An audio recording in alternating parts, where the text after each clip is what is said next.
YouTube. In today's video, I'm gonna help you decide in between the iPhone 16 Pro Max or 16 Pro. And believe it or not, this is actually a tough decision. Picking the size of your phone that you're gonna spend the next handful of years with can be tough, especially considering the fact that I remember on the 14 series, I was having or suffering from large phone fatigue, and I picked up the 14 Pro sizing at that time, but a week later I went back to the 14 Pro Max, which led me to create this style video and helping people make that decision ahead of time so you don't have to waste time and you can actually get the iPhone Pro model that you want, hopefully without the back and forth and needing to return the model the way that I did. Luckily for you this year, Apple didn't put any serious separators in between the two. Last year on the 15 Pro Max model versus the 15 Pro model, there was a, gate kept telephoto 5x zoom lens on the Pro Max model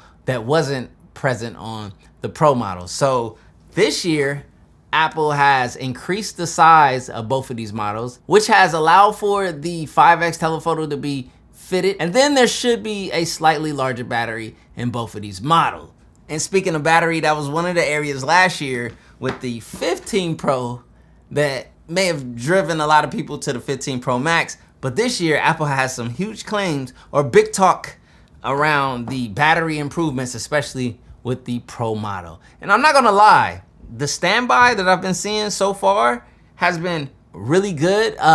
In all reality, what I'm gonna do is I'm gonna update you guys in my long-term reviews for sure. You guys always get a battery update in my weekly updates and my monthly updates. So hit the subscribe button and turn on the bell, and you guys are gonna get a more in-depth battery perspective for user experience. When it comes in between these two devices, what's one of the biggest deciding factors? Obviously, the size. Now, before we get into the exact measurements, let's talk about the weight. Because if you go with the 16 Pro Max, you're talking about 227 grams versus the 16 Pros, nice and light, 199 grams. So 199 versus 227, at the end of the day, I think it's tit for tat in that perspective. What really matters is the true dimensions of these devices. You have 163 millimeters by 77.6 millimeters by 8.3 millimeters. And then when we jump into the 16 Pro, you have 149.6 millimeters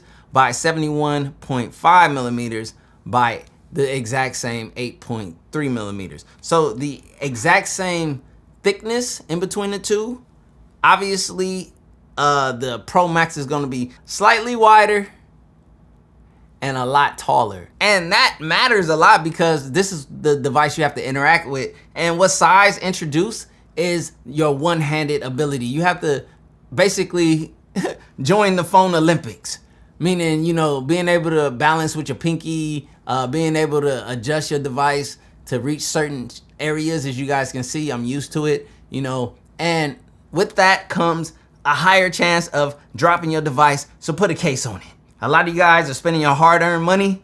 If you don't have Apple Care, if you have Apple Care, get Apple Care if you can afford it or whatever. If you can't, put a case on it, a nice case, a decent case. I will be making a top accessories video for the iPhone 16 Pro Max and 16 Pro model, so you already know. Lock in, turn on the bell, video dropping soon. I got the accessories coming in by the load. So the sizing changes the way you interact with the device. Okay, so if you guys will see with the 16 Pro, when I put this in my hand and I palm it, it's far more manageable than a 16 Pro Max, which allows for easier navigation and confidence in holding your device. A lot less opportunity for a drop or accidental slip. Put a case on it, right? Sometimes I jump around with the Aramid, but overall, I use my devices with no case on them. Do not do what I do. And with that truth about the dimensions, there's another dimension that comes into play, and that is the display sizing. So beautiful, beautiful OLED panels on these Pro models. If you're coming from a regular iPhone, trust me, you're gonna understand and get to know the beautiful OLEDs on here with the nice Pro Motion, the 120 hertz refresh rate and so on, the accurate, beautiful colors and things like that. But at the end of the day, there's a difference in the sizing. With the 16 Pro Max, you get the LTPO Super Retina XDR OLED. It's a 6.9 inch, 120 hertz HDR10 Dolby Vision 2000 max nit brightness on here.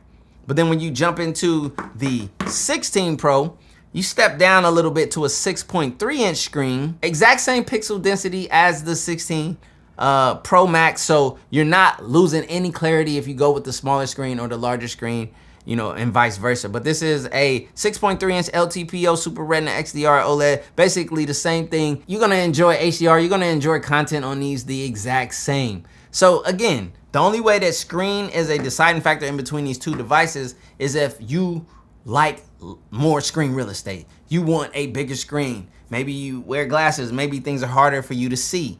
A bigger screen helps eliminate that. So that could be a deciding factor in between the two. But from a quality perspective, from a battery drain perspective and things like that, it's void and null. It's literally gonna come down to which screen you want to use and which screen do you require. You know, I think both of these are just as good as one another. So, you know, it's tit for tat there. I'll show you guys on camera, you know, the screens lined up together. I mean, why? They look the same. And obviously when it comes to platform, the exact same iOS 18 platform, the exact same A18 Pro 3nm chip, the exact same GPU, it's all the same. And of course, this year, it's the same when it comes to the camera. The same 48 megapixel main wide lens, the same 12 megapixel 120 millimeter lens, the same 48 megapixel 13 millimeter ultra wide lens, and the exact same front facing camera. The same. All right, so I'm not expecting much difference in quality. I mean, there could be due to the processor, since this is a different processing chip from the 15 Pro Max or the 15 Pro. Right now I'm on the 16 Pro Max front-facing camera. I am using Apple ProRes Log because why not? If I want to get the best quality and show you guys what this camera can actually do, then I gotta, you know, present the best. Now, with the 15 Pro, in order to shoot Apple ProRes, if you have the 128 gig model, which is what's right here, you have to plug in an external SD or SSD or something like that. To show you guys what I actually use to do that, I got this from Apple, plug in an SD card, and I record directly to the SD card. Actually, it's more convenient taking the footage off of an SD card into the computer versus like doing it via image capture, which is what I'm gonna have to do for this right here. But as I just used the camera capture to start this video, one thing I will admit is it takes some getting used to. Being able to switch, like how they show people switching and shifting modes and all that stuff, in the beginning it's not gonna work that easy. And believe me, accidental photos, accidental video starts while the camera app is open can happen until you get used or you understand how to, you know, use that button. Just want to put that out there. But video quality is always top tier with Apple. Furthermore, with the cameras, obviously I'll show you guys some photos, but again, on the camera control button, because that is the biggest difference, right, with these. I find myself, like, say if I rest my finger on there, I guess that's how it's supposed to work. But like that menu pops down and it's like, I'm just resting my finger there because I'm getting ready to click. Like when you use a regular camera or like a mirrorless camera, like how I do, when you get ready to take a photo, you like to rest your finger on the shutter button. And sometimes you'll half press, but that's like, obviously if you're using the camera, but with a, you know, smartphone camera, you know, or just a button in general, I'm just resting my finger on there and then the menu pops down. I guess it's convenient if you want to swipe through, but if I just want to take a photo, it's kind of confusing because it's like, oh man, the menu popped down, I just want to snap a photo. But you can just follow through on the press and the photo will be taken. Again, something to get used to. I just kind of want to hark on. I know I'm talking all about camera control, but I mean, that's the difference from, you know, last year to this year. But let me show you guys some photo quality.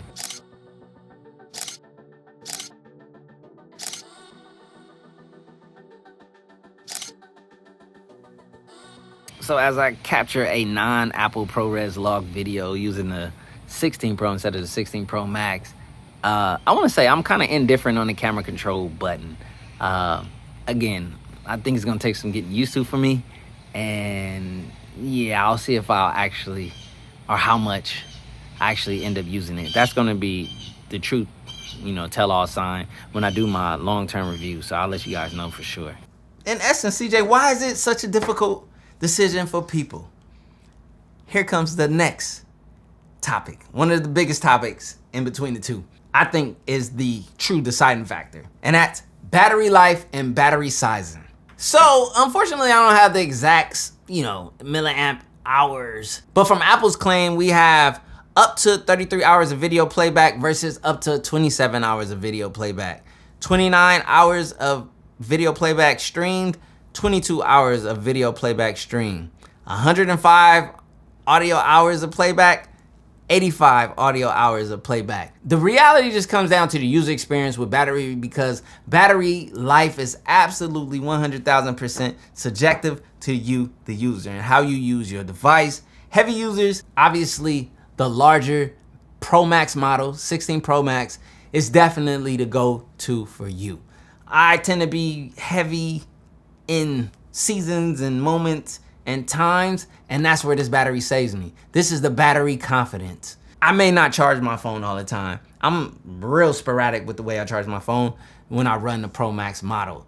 Now, when we get into the Pro model, this is where things get a little different, because it's not the same battery confidence, but with the new improvements, I'm looking at the standby time. Trust me, I'm watching this thing like a hawk, and I've been drilling on it since I've gotten it, and I do see the improvement. But again, heavy users, I don't think any phone battery is gonna make any of you happy. I think heavy users just struggle with phone battery life. And at this point, you guys all should have some type of MagSafe battery charging, or some type of power bank with you, or a charger. That's just the life of smartphones. So if you wanna take on a smaller device because it fits your hand better, it fits your lifestyle, you have that big phone fatigue and so forth, then the Pro model is really optimized well this year. Again, like I say, have the tools you need to top up your battery in case you run into those elements. Yes, you get more confidence with the Pro Max model, but I have a bit more confidence in the 16 Pro versus the 15 Pro from what I've seen thus far. I'm gonna update you guys in my long-term reviews on these devices, because I review them simultaneously. So every review that I do with the 16 Pro Max and 16 Pro are gonna be done simultaneously, as I will be using these devices simultaneously. Each one of these have an active eSIM within them, and I'm gonna be reporting back to you guys. So you already know, turn on your bell and get locked in. Now, when it comes to pricing in between the two, the difference is only $100. The reality though is, with the 16 Pro, you do get the option to go $999 at 128 gigabytes, because this is the only model offered in 128 gigabytes. So if you're trying to get in on the low end of the Pro models, this is where you are. You have no option. But when you start getting into the 256 gigabytes, 512, and the 1 terabyte, that's where both of these are only separated by $100. So literally, that separation in pricing is all down to preference, the device that you want to carry on a daily basis. I found myself, when I had the 15 Pro Max and 15 Pro, leaning towards the 15 Pro Max over the 15 Pro. This year, it might be a somewhat of a toss-up, I'm gonna be honest, because I know, in all honesty, within myself, I am an iPhone Pro Max user, but sometimes I just want to chill.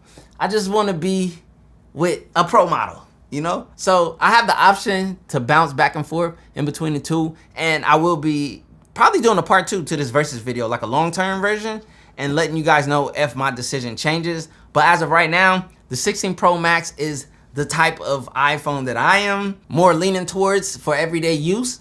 But the 16 Pro has impressed me thus far. Updates coming soon. My name is CJ. I am your smartwatch guru, your smartphone enthusiast, your tech reporter. Welcome to the Tech Corner. And my main goal in this video is to help you pick between the 16 Pro Max and the 16 Pro, and not to make a mistake and pick the wrong model.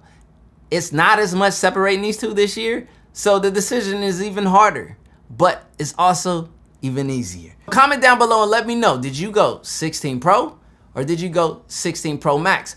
Which one are you? Are you Team Pro Max or Team Pro? Comment down below. Peace. I rise and I wake and I gotta go get it. I'm making my bed and it's straight to the digits. I am in pain. My back hurts. Nobody knows how this goes. My back hurts. All right, thumbnail done. I'm in excruciating pain. I don't know what I did. I pulled a crazy muscle or nerve in my upper mid back. And I shot 3 videos today. And I've been in pain the whole time. But the videos are done. No cup of jokers, this is acidic, so I take a shot with the lemon and ginger. Look in the mirror like, yeah, I'm that. Look in the mirror like, I'm fitted. Looking outside like the world is all mine. Look in the mirror like, go get it. I gotta get to the casinos, I gotta get to the bag now. I can't be chasing on these. They getting they feeling and dragged down. That's why they just crash out.